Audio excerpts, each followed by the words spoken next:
L'Afrique, l'Iran se bat aujourd'hui, demain ce sera peut-être le Niger pour son uranium.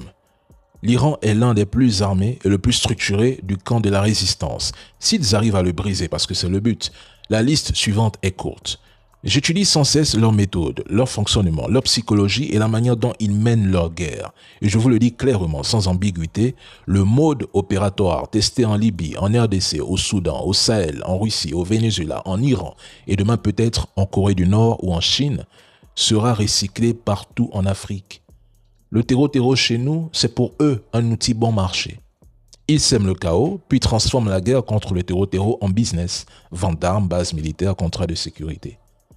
L'Afrique saigne parce que c'est rentable. Ils raflent des ressources quasi gratuites tout en trouvant une excuse parfaite pour s'implanter durablement. Malheureusement, sur le continent, très peu de pays fabriquent réellement leurs armes de manière autonome. La plupart se contentent d'assembler, de copier ou d'importer des kits de l'étranger. Seuls quelques États possèdent une industrie de défense relativement développée, mais dans l'ensemble, la production locale reste limitée. La majorité des pays africains importent quasiment 90 à 100% de leur équipement militaire de l'étranger.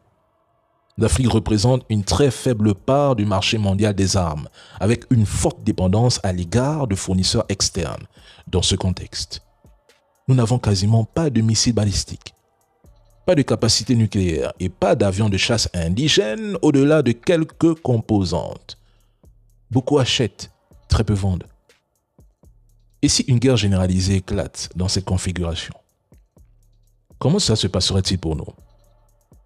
Qui y pense réellement? Beaucoup se disent que c'est trop complexe ou trop lointain pour y réfléchir. Mais c'est précisément ce déni qui nous met en danger. Toute la planète s'arme, même le Brésil l'a compris récemment. Se protéger devient une nécessité parce que l'avenir s'annonce sombre.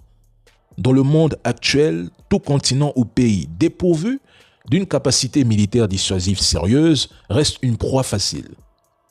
L'Afrique est déjà dans le viseur, à la fois pour ses ressources énergétiques et sa position stratégique.